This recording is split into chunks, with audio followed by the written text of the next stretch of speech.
Hey there. Well, welcome back to Immortal Unchained. Well, that's a pretty unfortunate noise. I hope that's just the monolith settling and not the horrible existential nightmare come to eat us all. Hey, Aris. I'm back. Good. You're here. Now do what is necessary. Do not waste any time. Join with the monolith. You got it. Congratulations, Monolith. You're about to be the proud owner of Orb. The monolith also acts as an obelisk. And hey, it's pointed us towards our next destination. Orb returned, I think. The reset provided some clarity, yet the monolith still malfunctions. Clearly something untoward is going on. A reset of all Nexus orbs is what is needed. Make haste and find them. Take heed, for many will attempt to lead you astray. Do not fall victim to their lies. What is this, Memento? So, you brought a survivor here. We are truly facing the end, when just about anyone can reach this most sacred of places. But I suppose it is a good thing that there are survivors to be found out there. Still, she carries the stench of death with her. Yeah, but let's hope this is a trend that keeps up. For many will attempt to lead you astray. Do not fall victim to their lies. I'll keep that in mind.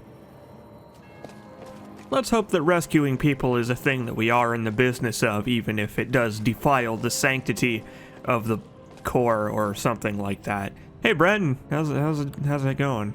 You still live. I would not have guessed this outcome when you first walked into the underworld. Still, it is good to see a familiar face. Yeah, same to you, I guess. This sanctuary is wondrous. So much power and hidden knowledge. Was it you who opened the path to this place? If so, you have my thanks. Yeah, no problem. I hope to discover more about my missing memories, though I know not how to find them. I could not originally have come from the pit, could I? I refuse to believe that. You have seen it, the pit, the darkness. All time has escaped me. Days turned into weeks, weeks into a blur. Dread oozed from stone. The screams, horrid. They filled my ear with unrelenting fervor. Respite was non-existent. Torment was everlasting. Over and over the screams. It echoed through the abyss, multiplying the horror that already seemed as though it could not be worse. Are you okay? Always new faces, an unending stream of souls. Yet, the cell I shared, shadows veil their face. Go on. Have you seen her? The queen of the dead? I did, on occasion. Thankfully, she did not lay eyes on me. If she had, you would be lost. Then the shriek of war sounded, flooding the underworld, a horror that could freeze flame. And the undead rallied to their queen.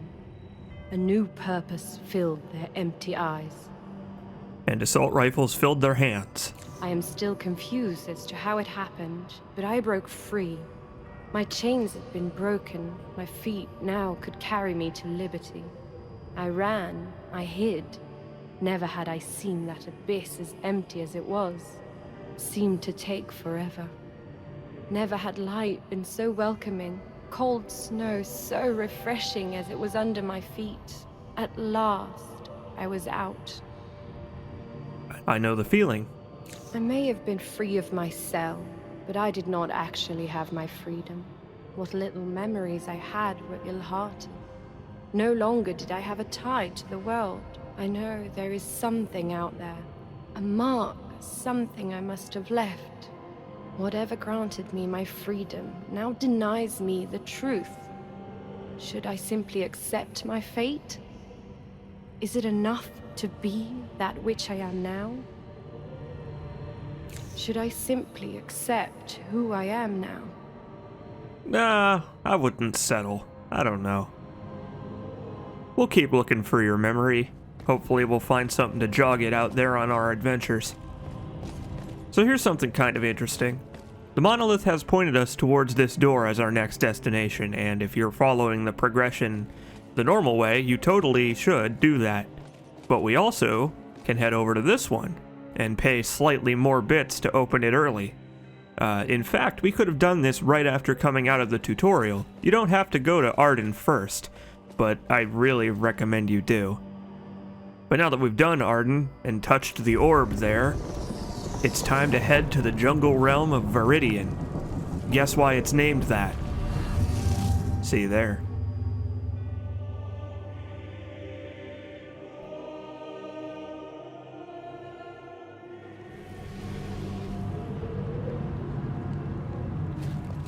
Oh, it's because it's green. That's why it's called Viridian. Well, I couldn't have guessed that.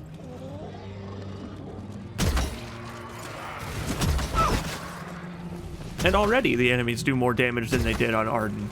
Great. Ugh. Yikes. I wonder if I should shoot this enemy in the back. Let's contemplate that for a moment. Viridian is now an overgrown thicket and home to a profound darkness. It is said that the woods are alive, capable of swallowing a man whole. Stay on course. Find the Nexus Orb. You got it, Chief. I have a feeling that temple on the horizon probably holds the aforementioned orb. Temples do seem like they should contain big important artifacts. Fire and brimstone, the realm of Bigor. A merging of the realms began when the stream destabilized, causing dismay among their inhabitants. Well, yeah, I imagine that would be like when the tectonic plates start shifting and cause earthquakes everywhere. It's probably not a preferable situation when that happens. So welcome to Viridian. There's a lot of nooks and crannies here surrounded by water that is sometimes too deep for us to walk in and sometimes not. We're going to be doing a lot of exploring and a lot of getting shot from very far away. This area is why I picked up sniper rifles early. You see, when we were in Arden, most of the enemies that we fought were in pretty close proximity, but Viridian is where they start introducing enemies that are out of melee range, enemies that have other guys standing in their way to keep you from running up and smacking them to death, or getting close so you can lock on. So it's good to have a spread of weapons here. If you're using just shotguns in this area, you're screwed. I mean, you can snipe with shotguns alright, but the damage fall off is quite heavy. Whereas with sniper rifles, the damage fall off is negligible, to say the least. Plus, we've got this power shot, so we can handle pretty much anything that the game throws at us right now. The sniper rifle is also useful for pulling enemies, because occasionally you'll find enemies who are just patrolling, so you can use that to draw their attention one or two at a time, which is extremely helpful later on in the game, believe me. What's this? Undefeated on the field of battle, Orin is the greatest warrior the Prime have ever seen. Commanding Prime forces from a remarkably young age, he has led his people to countless victories. Sounds like a badass. Also sounds like these people have known nothing but war and fighting for many, many years. So that's probably a net loss, I would say. In the last couple of episodes of the Let's Play, I was mostly explaining game mechanics and stuff, But good news, that's kind of over with now. It's not that I've run out of things to explain, but we've got a little bit of a break before the game starts to introduce more mechanics to us. So, thankfully we have some time to just chill out and talk about whatever comes to mind. Like secret paths, where you are in fact wading through ankle-deep water. Fertile and unexploited, Viridian could have been a paradise had it not been for the violent nature of the humans. Well, I guess the real world also is kind of that way. I suppose Viridian is supposed to be some kind of, I don't know, some kind of Garden of Eden planet. I hope the whole planet's not like this. That would kind of suck, actually. This doesn't really seem like a very nice place to live. So we picked up an armor pattern. I mentioned when we picked up our first dye that dyeing our armor won't really do much right now because we don't have any dyeable armor parts. But in this and of the next episode, our armor's going to start getting upgraded with dyes. So, hey, we'll actually have a use for these patterns and dyes we're picking up. Got a little bit of weapon dickery to do here, so let's take a look at the stuff we picked up and do some upgrading.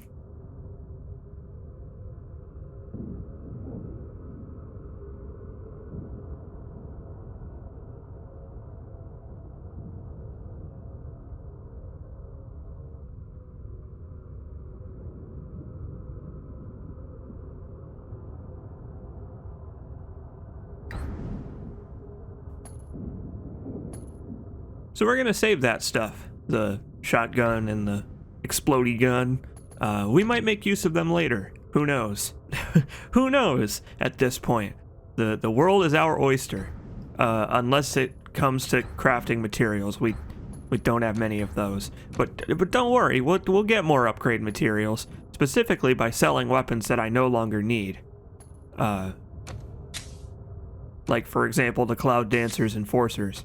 I used it, showed it off, and I don't really need it anymore. So we can destroy our old weapons to get weapon crafting parts and upgrade our sniper rifle once more. Now it's an even cooler sniper rifle that does even more damage. The Cloud Dancer's Enforcers will actually carry you through the early part of the game. They are very powerful. And much like my cool friend Dark Souls, it's beneficial to run back to the obelisk if you happen to take a hit right outside by like 2 steps. I mean, there's no harm in it. You just reset the encounters and all that stuff.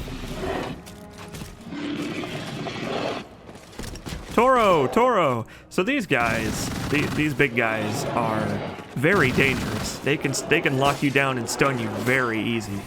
You gotta be careful, because they already do a ton of damage, and then they also will knock you over if they exhaust your stamina. And unfortunately, I kind of wish this wasn't the case. You are still vulnerable when you're on the ground after being knocked over. Like your penalty for being knocked over is that you can still take full damage, which leads to a lot of deaths that I would call a little bit of bullshit. But that's okay. Sorry, I'm trying not to curse so much in this playthrough. I'm trying to curse less in my Let's Plays in general, not to be more family friendly or anything like that, because we are blowing away armies of the undead with high-grade weaponry. But more because I'm trying to rely less on curse words as a filler word, as a crutch, as a way to express my fucking feelings.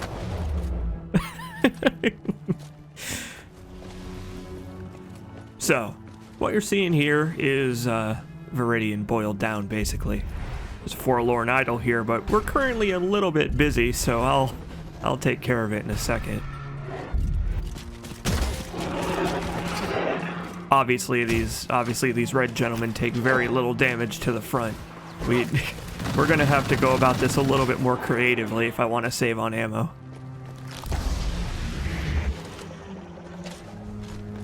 And now it's your turn.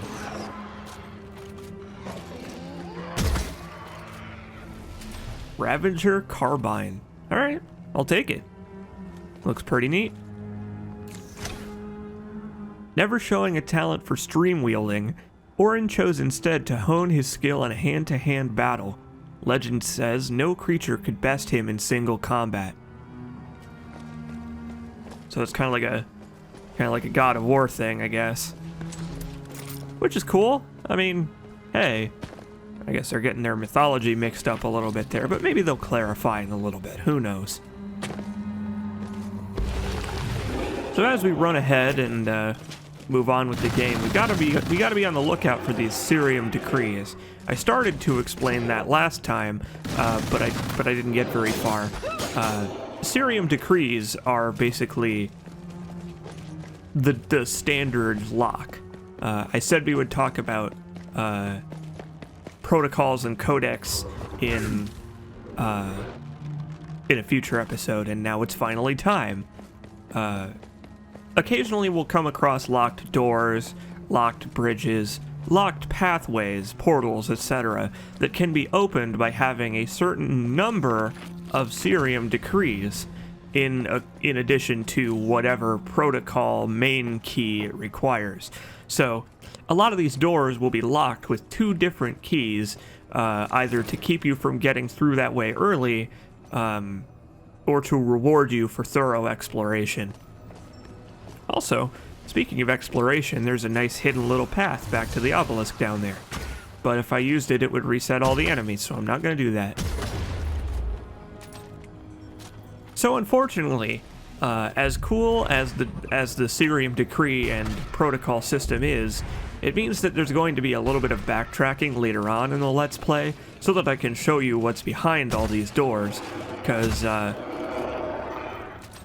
right now we can't fast travel, as I also have mentioned in the past, so if we want to go anywhere, we're going to have to do it the hard way.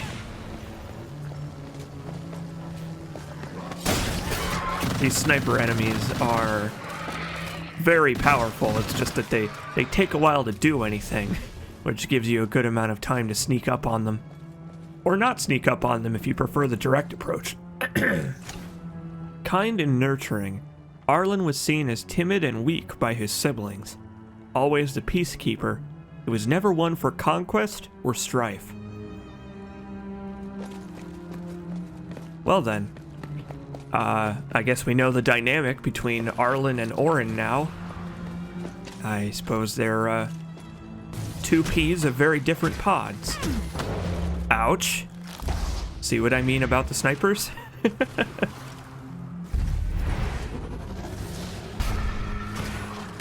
Man, my accuracy with these red dudes is just absolutely terrible. Another reason I chose sniper rifles is because my aim is actually not very good, so it kind of balances out the power of the sniper rifle a little bit. But boy, one of the most effective ways to use them in this game is to just walk up to the enemy and dodge around and shoot him in the back for a lot of damage. There's really no penalty for using sniper rifles at extremely close range, other than the fact that I'm almost out of ammo. So like, if you feel like getting dangerous, then yeah, go ahead. You can use sniper rifles as a close range weapon. In fact, whoopsie doodles. In fact, there's a sniper rifle in this game that has a bayonet on it, and also another one that has a grenade launcher. So, you know, they I think they know. I think the developers are aware of that kind of play style.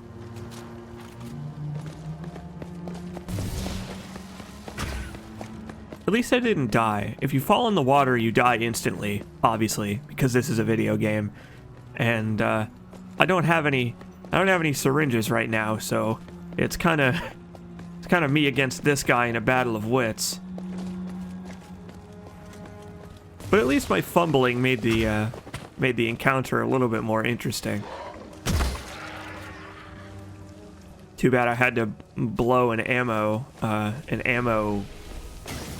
I don't remember what they're called. An ammo pack on this guy. The humans quickly learned to live and fight in Viridian's diverse terrain. Their warriors are extremely adaptable and can familiarize themselves with any battlefield with ease. Well, hey, maybe we are a human. I guess that would make sense.